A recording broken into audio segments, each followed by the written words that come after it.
We now have some time for questions, and at the end of the question period, there's a reception outside. We have 2 microphones. Sam, do you want to help me run the mics? And since we're videotaping this, please wait until you get the microphone in hand before you actually start asking questions. We may need to rely on you to pass them around to the middle. So we'll start with Dustin. Hey. So I actually had 2 questions. The first one is just something I was curious about. You said a larger proportion of the jurors voted to put Socrates to death than voted to find him guilty. Do we have any idea why people who thought that he was not guilty would then vote to execute him? Well, one reason is that he seems to have behaved mockingly and provocatively at the trial. So if, in fact, he proposed the counter penalty that Plato says he did, then it's understandable why the jurors would have felt like he was making fun of them. Right, okay. Second, I wasn't sure. I mean, it seems to me that Socrates, as you characterized him, was anti-democratic because if I say, people shouldn't be able to vote unless they have a PhD in political philosophy or something, and you say that's anti-democratic, and I say, well, no, I don't care how many people get PhDs in political philosophy. If everyone has one, then they should all be able. It still seems like I'm being anti-democratic because I'm putting this condition that I know only a very small number of people meet, and it's not like any significant proportion of people are going to meet it at any time within the next, 20 years or something.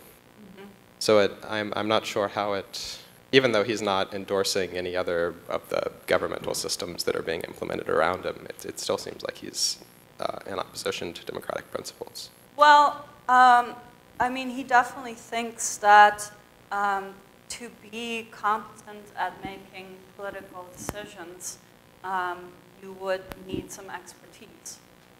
So if you think that alone is sufficient for him to be anti-democratic, then I guess he would count as anti-democratic. But you might also, as I suggested, you might also read him as an anarchist because he thinks that the kind of knowledge that would be required for someone to be a competent ruler is not impossible to obtain, but it's very difficult to obtain. And so, as a matter of fact, those people who are in charge tend not to have it, right? So that puts us in front of a practical problem of, how do we actually live together in communities? But as I said, I just don't see him as being particularly concerned with these practical questions. I think he would say, well, it's not my role in life to figure out how to handle these practical concerns. My role in life is to try to figure out how to make people competent, including himself, to have this kind of craft that's required. Carl Americks and then Lynn Joy are up next. Do I have to stand up? Thanks very much. This is consistent with what you said, but I wondered if you've thought about, in trying to figure out how reasonable these old people were, whether you can... You mean Socrates? Or the people from long ago, the people around him, and Socrates too, maybe. You examine the philosophy a lot and so forth, but if you're trying to figure out whether somebody is a threat, one would need to focus not just on what the content of the philosophy is, but have some kind of guess that anybody would pay any attention to it. So I wonder if you're sympathetic to the thought that they might have been reasonable after all, these condemners of Socrates, if, as a matter of fact, whatever the content of his philosophy was philosophically, whether they had reasons from their own perspective to think that, I hate to say this, don't take it seriously, but I don't know, modern politicians or Fox News or whatever, it might really have real influence on people and start changing customs and so forth. And then, the fact that, as you mentioned, some of these other people said, well, he probably didn't really speak at the trial, because if he did, he would have been so persuasive. Maybe the real problem wasn't so much the content of his thought, but the fear of his persuasiveness. So this is actually a Nietzschean question, but I just wonder what you think about the threat of the power of his speech as being a major factor in the long run. Yeah, no, I think they would have definitely thought of him as very influential. I mean, there's a reason why you see him portrayed in comedies, right? It's because he was an extremely well-known person, well-known enough so that Aristophanes knew that if you put him in a play, people would laugh, you know, at the way that he portrayed him. So yeah, I think that the Athenians, I mean, that's really, you can read my claim B as making precisely this assertion that they thought of him as, you know, whether they misinterpreted what he was in fact up to or not, and on my reading they did, they nevertheless thought of him as sufficiently dangerous or influential or subversive that he deserved to die. So yeah, I agree with that. The fact that we're still talking about this today, I think, is further evidence for how influential he was, even though he himself never wrote a single thing. I think most of us can only hope in our wildest dreams, despite the hundreds and hundreds and hundreds of pages that we write, that anyone will still be talking about our death in 2,400 years. Kathrin? Yeah. There are two related questions.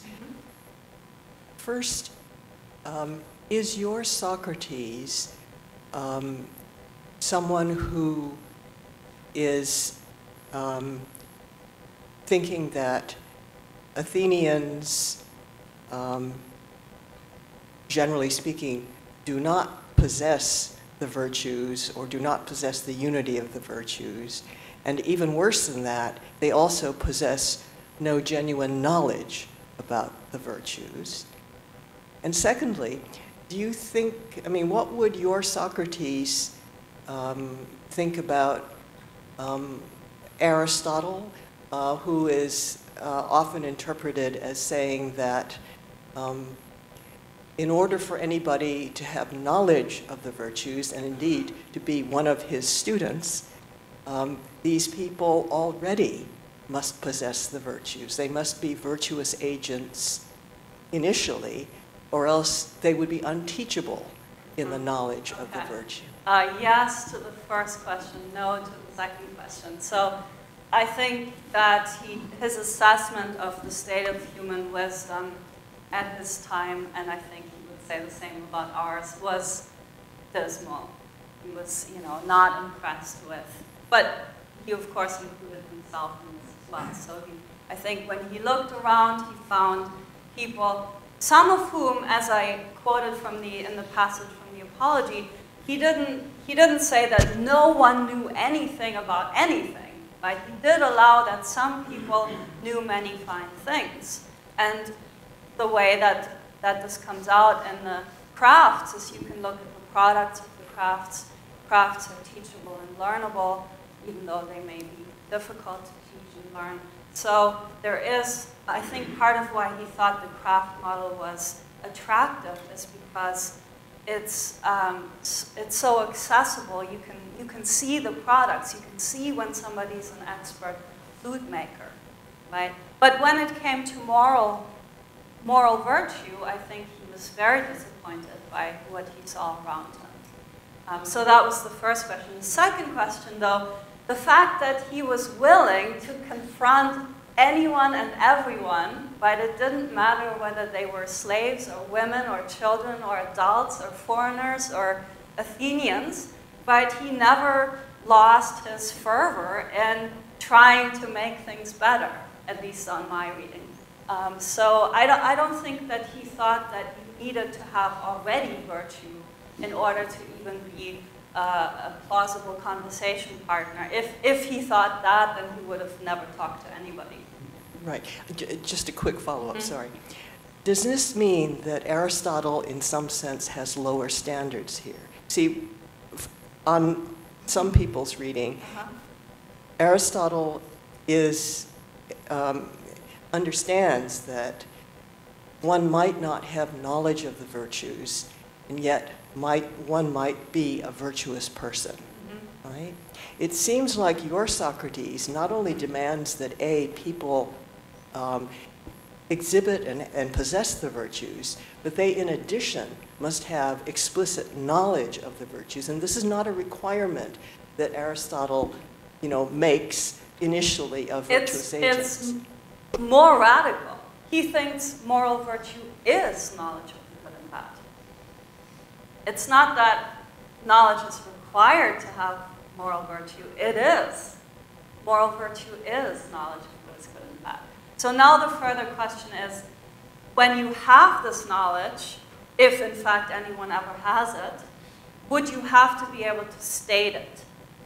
And Socrates, in the early Platonic dialogues, seems to think that you do, although I take them to be really grappling. I mean, it's very early in the process of trying to figure out what virtue is, what knowledge is, and how they go together. So, I mean, I think to some extent they're searching for models to use that would help them to figure out how to think of knowledge, virtue, and the relation between them.